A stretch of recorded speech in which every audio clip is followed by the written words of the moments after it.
Okie dokie, round 3. We have covered the specifics of the batteries, what it takes to use them, what it means to recycle them and use them in an everyday off-grid solar system. We've covered the panels and the wire gauges and the MC4 connectors. So now, well, actually, I don't know if I covered too in great on the MC4, but we're going to get into that.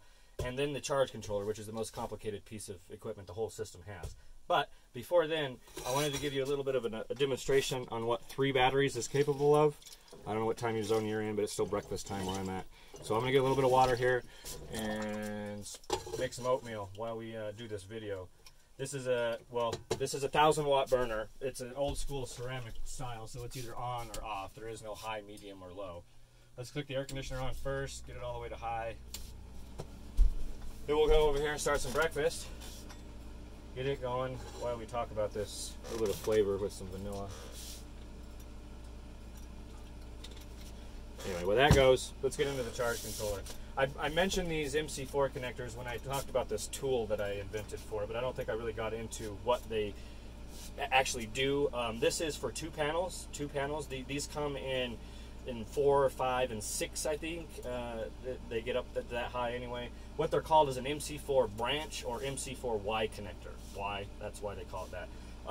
What it does is combine the wires on your panel. So I've got 2 panels. I take the positive or the negative wire from both of those, because this is the negative one. And you take both the negative wires and plug it into this side, and it turns it into 1. So then I only have 1 negative wire coming to the charge controller. You do the same thing with another one of these with the positive wires, and that way out of 2 panels, I only have 2 wires instead of 4 that go into the charge controller.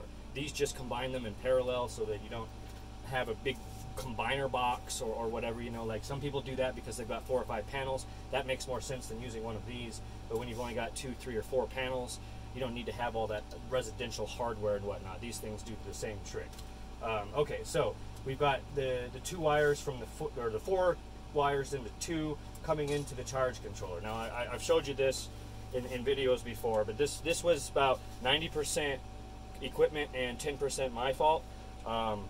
The app that comes with this has a voltage regulator that apparently, well, it appears that you're changing the voltage on the load terminals, because that's what it says, load terminal voltage, and you can actually change the number. Now I've been, you know, in contact with Renogy several times, and they're working on it. Supposedly their software engineers are getting an update for the app, but that's still the case. But after spending an hour and a half on the phone with them, what we found out is that there is no adjusting the load terminals. It just mirrors the voltage of the battery, and I have a 24-volt battery, so it's gonna mirror 24 or 25 volts the entire time. So to remedy that, I just went and exchanged. I've got some LED strip lights up along here on both sides that are between 6 and 24 volts. They'll work in any of that, so I got those because of the fluctuation of the actual panel voltage and the battery voltage wasn't ever going to be the exact same and steady, so I figured getting the range, the lights that'll work in all of those voltages would probably be the safest and last the longest. Anyway, that's not charge controller or what we're talking about today.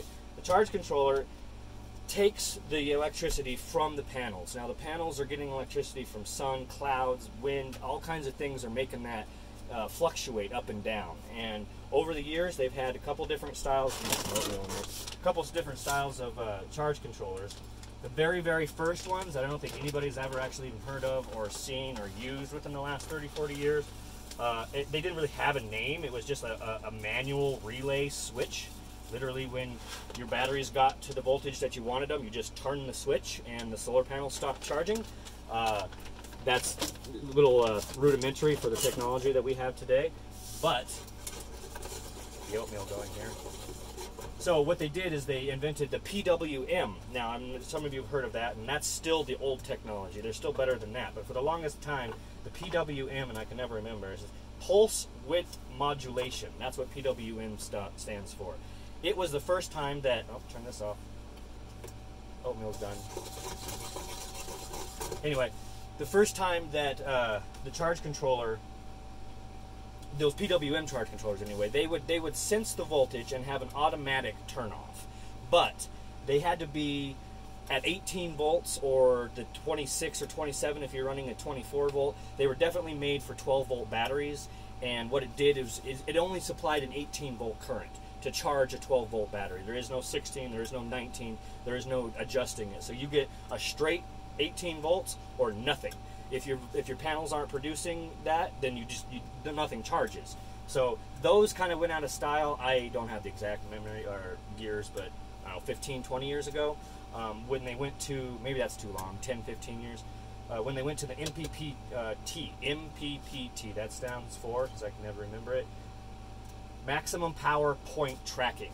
Now the difference between that and the PWM is it takes all kinds of voltages. It senses the weak voltage from the solar panels when it's a cloudy day, or it senses the high 2 o'clock in the afternoon direct sunlight that would be too much for the batteries. And what it does is it takes all of that, all of the time, no matter what it is, and turn it into an actual usable current that can charge the batteries. So when that PWM turned off because the power wasn't 18 volts and you're no longer charging, the MPP will make up for that. It will add it together, charge slower, but it will at least add it and use it for that maximum power point tracking. That's literally what it stands for. So if there's more power in one area, it evens it out and gets it all to the batteries.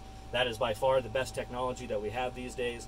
The MPPT is, I don't think that anybody would recommend anything but that in 2019.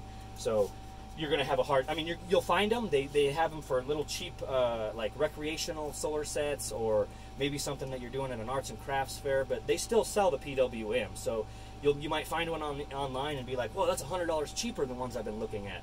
Well, it is, because it's a PWM, and it won't be anywhere close to as efficient or safe as a MPPT. So the controller takes that fluctuating voltage from the sun and turns it into whatever you want. You can buy a charge controller that's 12, 48, or 12, 24, 48, 96. They've got a charge controller for all voltages, but most of the ones that do 12 and 24 automatically sense it. If you plug a 24-volt battery bank into the charge controller, it's going to go, oh, that's 24 volts, not 12, and it will automatically adjust some of the settings for you. But when the complicated part comes in, and it's not really complicated, it's just different, is when we allow for these guys, because the charge controller itself, I think, has 5 preset battery types: sealed acid, flooded acid, AGM, gel, lithium, whatever. There is a lithium battery option, and these are lithium-ion batteries, but the programming and the software that's in this thing is thinking of a 12-volt lithium battery that you buy at the store. And that's obviously not what we're using here. So a little bit of compensation, a little bit of different math has to be done to make sure that the voltage doesn't ever go over what these guys are comfortable handling and won't get damaged. So in a 24-volt system, that's pretty much 25. These things were 8.3 volts apiece. So 8.3, 8.3, 8.3 is 24.9. I set all my stuff to 25.0 right on the dot. So nothing ever goes over 24 or 25 volts. It'll slow the charge down at like 24.8, 24.9, but then as soon as it hits 25, it shuts it off and nothing else happens. And that's the beauty of the charge controller. You don't have to be there to turn it on or off. You don't have to worry that the sun is too strong or not strong enough. It all happens within the charge controller. And so when there is enough of a charge, or enough of voltage, there's enough sun, the charge controller to go, okay, we're going to take as much as we can and put it into the batteries. And then that's the job. Okay, that's one of the jobs. The job of the controller is to do that, to regulate the system voltage into the battery. It is also the charge controller's job to make sure the battery doesn't go overcharge or undercharge. Overcharging can damage your batteries and drastically reduce your capacity, and especially in lithium ion. If I was to go to 25.5, 20, or even 26, I don't know exactly what would happen. That wouldn't be too far. That wouldn't be far enough to create a fire, but I'm pretty sure that I would maximize the pouches of lithium in here. Something would happen, and I wouldn't have my full 1.3 kilowatts anymore. I'd have much less. But that's why these things are here, though, to prevent that. So the charge controller has got all kinds of settings, all kinds of parameters, all kinds of options, and this and that. And it does seem kind of like a scary headache, and it can be a little bit the first time you do it, but luckily you only have to do it once, and it's all set up and remembers. Because to utilize the Leaf batteries, this is going to be the most complicated part of the whole system. I say that reluctantly because I don't want to scare anybody away, but the app that comes with these and the Victron ones, they're basically both the same app. They're just different people. you can go and set it to user. And I talked about the different kinds of batteries, lithium and the sealed acid and all that, but they have a user setting on the battery type. And what that does is it opens up the freedom to change every single one of the load parameters, charge parameters, discharge parameters, right down to the 100th of a volt. So once I got my math right on paper and I knew what voltages I needed these batteries to be at, I just simply went into the app. There's a password, an admin password that you put in, and then you're able, and then set it to user, and you're able to change all of those parameters. So I've got it dialed into the exact 100th of a volt that these things need. It won't go anything over, and if it gets under, then it'll shut the system down. It won't over discharge the batteries. There is many screenshots on my Instagram of that actual app and its the interface, and maybe we'll get into that a little bit more in a different video. Well, I'm going to have to set up those parameters, but that is not something that I'm going to do right now. That'll be a 20-minute video all on its own. But I can also just send you the screenshot of mine, and you can make it look like that if you'd like. But it's definitely the biggest headache and the biggest deterrent when people hear about this system is having to set up that charge controller. And it kind of is. It takes 20 minutes, and you got to do your math, and you got to know what voltages your batteries are at, and you plug it in, and it saves it, though. You don't have to do that every day. And when I replace charge controllers, actually, the Bluetooth module that you can buy optional with this that allows you to do that app saved all the settings. So when I had I've got a brand new one of these that is working right now. When they sent it to me, the Bluetooth or my phone or both or whatever network we're on remembered all of those settings. So I didn't even have to redo that. All I did was plug it in, and it instantly went to 24 volts, instantly went to user, instantly had all of my preset voltages and regulations that I had before, and so I didn't even have to do that a second time. So that's not even a worry if you have to replace the thing. But I don't want to sugarcoat it either. It's a bit of a headache, and you have to do the little thing on the phone, and once you get it, it's there, and you don't have to worry about it. Moving on from the overprotection, each one of these has a light. There's the solar panel, the battery, the load, and the error light. I'm going to say that most charge controllers are going to have somewhat the same setup. They're not going to look like that, obviously, but they're going to have some sort of blinking LED lights and some sort of way of notifying you what's kind of going on without having to get into the actual box and go through menus and whatnot, which we will get into. But the front of this box, you can basically tell what's going on by just looking at these lights. Now, if you wanted the specific numbers and data, then you start flipping through the screen. One thing that I just remembered that I do want to cover, the Bluetooth app is not necessary. Like, it's only an extra $30, I think, but you can do all those presets and load parameters and everything on this screen. It just is way more of a headache, man. Like, there's menus and submenus and submenus. You have to keep going back and forth for each one. It's just a hell of a lot easier, and the Bluetooth has a good range. I can be 50 feet away from the bus and still look at what my system is. It gives you everything that's currently happening. It keeps track of months, days, years of discharge and charge. It really is kind of a not necessity. I don't want to make it sound like you have to have it. It just makes life way easier. So let's go into the ports on the bottom of this. And I know that this one's pretty. This was melted, and then I took a hacksaw to it because to try to still use this still works. It just is obviously beat to shit. But okay, so these two are the PV inputs, your positive and negative from those Y connectors that we already did. We turned them into two wires, so those go right into the PV. These were the battery terminals that obviously you can't see anymore, positive and negative. And these are the load terminals. This is what got me in trouble in the first place. The load terminals will only be the voltage of the battery, which is 24 volts in the Nissan Leaf system.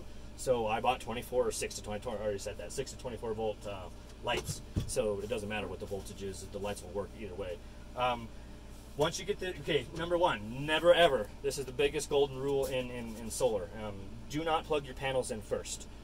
Once you get your system, or if you're buying it piece by piece and you're excited and you want to hook things up, you've got to have your batteries hooked to this thing before the solar panels. Why? Because if nothing else is connected but the solar panels, what it's doing is turning this box into a giant heat sink. All of that electricity coming from the panels has nothing to regulate it, and it's just going through bare wires into this box and has nowhere to go. So it just, eventually it will damage it. You might be able to hook it up and look at it and go, oh, that's fine. It doesn't seem like anything's wrong. But it's slowly getting hot, and it'll just keep getting hotter and hotter and hotter. Not something you ever want to do. It's not something that you need to do or like makes anything easier. So just don't plug the solar panels in first. Plug the batteries in first. It'll give you an actual, what the reading's just like plugging into your multimeter. It'll give you all the statistics and everything. And then once you've got a screen that's lit and it's got power, then you can plug in the solar panels because it's ready to start, regulating that voltage, and it starts putting it right into the batteries immediately. So again, batteries first, solar panels last.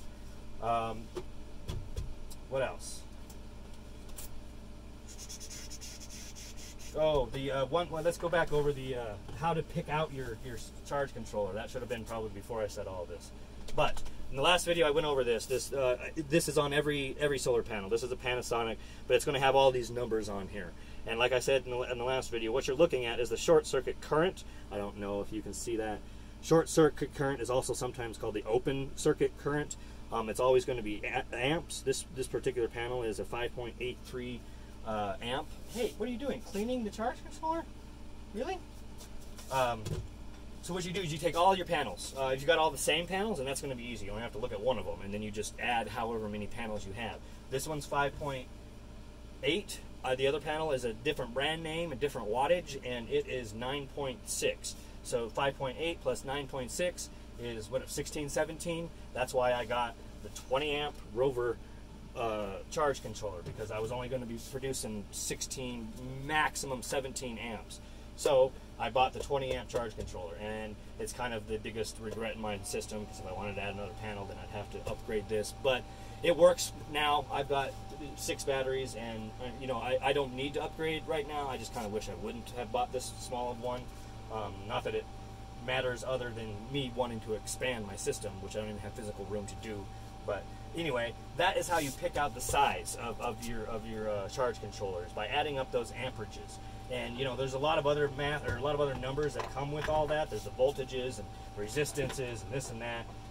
And I don't want to make it sound like they don't matter, but they matter less than the actual amps that are coming off of that panel, because the amps is the strength. If you overdo that, then you'll just melt your box and you'll just up the creek without a paddle. Just make sure that you've got it covered, and it won't hurt to go over. If I had 17 amps, 18 amps, had I bought the 30 or 40 or 60 amp charge controller, nothing would have mattered. It just would have been a bigger piece of machinery than I needed. It still would have done the same job. It just would have allowed me to add more in the future, which is important for some people. Solar is a lot like cooking. You can always add more, but it's really hard to take salt out of water, or and it's really hard to return equipment if you bought too much, or whatever the situation might be. Wire gauges coming into the charge controller. The panels themselves have the 2 wires. Y'all know about that. The female and male PV wire that come off the back. They look pretty beefy, the wires on them. But if you actually cut it open or read on them, they're only 12 gauge wires. They look so big because they've got a lot of housing and weather protectant coating on them. But they're actually only 12 gauge. So I decided to be a little overachiever, and I got 10 gauge to run between my panels and charge controller and batteries. I figured if I go one bigger than what the factory uses, I'll be more than covered. So from those Y connectors comes two wires straight down and goes all the way down back to around the back side of this cable or box cabinet thing, and then it's 10 gauge between that connection, and I use the same 10 gauge between the charge controller and batteries, because theoretically it shouldn't ever be more than that 24 25 volts that this is regulating to pump into the batteries. So it might seem a little weird, and you'll see it here in a minute when I take the camera down there, but it's a little wire compared to the big wire that's going to the inverter, because the power is being regulated by the charge controller, and on the other end between the inverter and batteries, it's just straight DC current without any sort of regulation, and that's what the inverter does, is it changes that DC into AC. But don't know where I was going. Oh, wire gauges. Yeah, I mean, I think the Rover 40 takes up to, don't quote me on this, I think the largest you can use is an 8 that'll even go into the actual terminals. I could be wrong on the 60. The 60 might take a 4, and the 40 and the 30 and 20 are all 8 is the largest. So I could really only go 1 gauge bigger, and then they would stop fitting in the actual terminals. So I went a little overboard just to make sure nothing is ever. I check my wires at the heat of the day, and nothing's ever warm or concerning on that end. So MC4Y connectors from the panels, 10 gauge wire from the panels, or from the MC4 connector to the charge controller, 10 gauge wire from the charge controller to the batteries. That covers the wire gauges.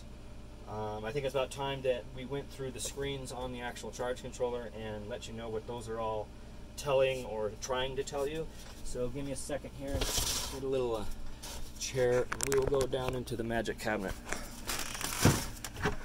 All right, so down in here. See if I can get this and talk at the same time while I can flip through this. All right, so what we're looking at now is the main screen. This tells you everything. There is power coming from the panels into the battery. There is power from the batteries going to the load. I am in MPPT charge mode. My battery system is set to 24 volts, and you can't see that very well, but that does say user. Yeah, I can't, it's going to get blurry. But that's the battery setting that I was talking about. If you had it on gel or lithium or anything else, that's what it would say. It's just a little battery icon that says user. Okay, so the next menu is going to be the voltage coming from the solar panel. See the little solar panel icon? This is the exact voltage that those two panels are producing in parallel right now, 31.2. We'll go to the next screen. This is the exact amperage that those two panels are producing. So you take, what's the golden equation of electricity? Volts times amps equals watts. So whatever 31 or 30, yeah, let's go 31 times 12 is, that's how many watts my two panels are producing right now. That there isn't a screen on the charge controller that says that because it's on the app, but you can do it. You know, just do the math, 31 times 12 or whatever those numbers are. And that's a good reference for why I bought the 20 amp charge controller, because this will never go over that 17 amps that I was talking to you about. One panel's rounded up to 6, one panel's rounded up to 10. So it'll be 16, 17 amps maximum that the panels will ever produce, and will be more than covered by my 20 amp here. Moving on, the third or fourth screen is the battery percentage. That's pretty self-explanatory. Make sure you have in the app, you set amp hours. Sorry about that inverter fan shit. You can set the amp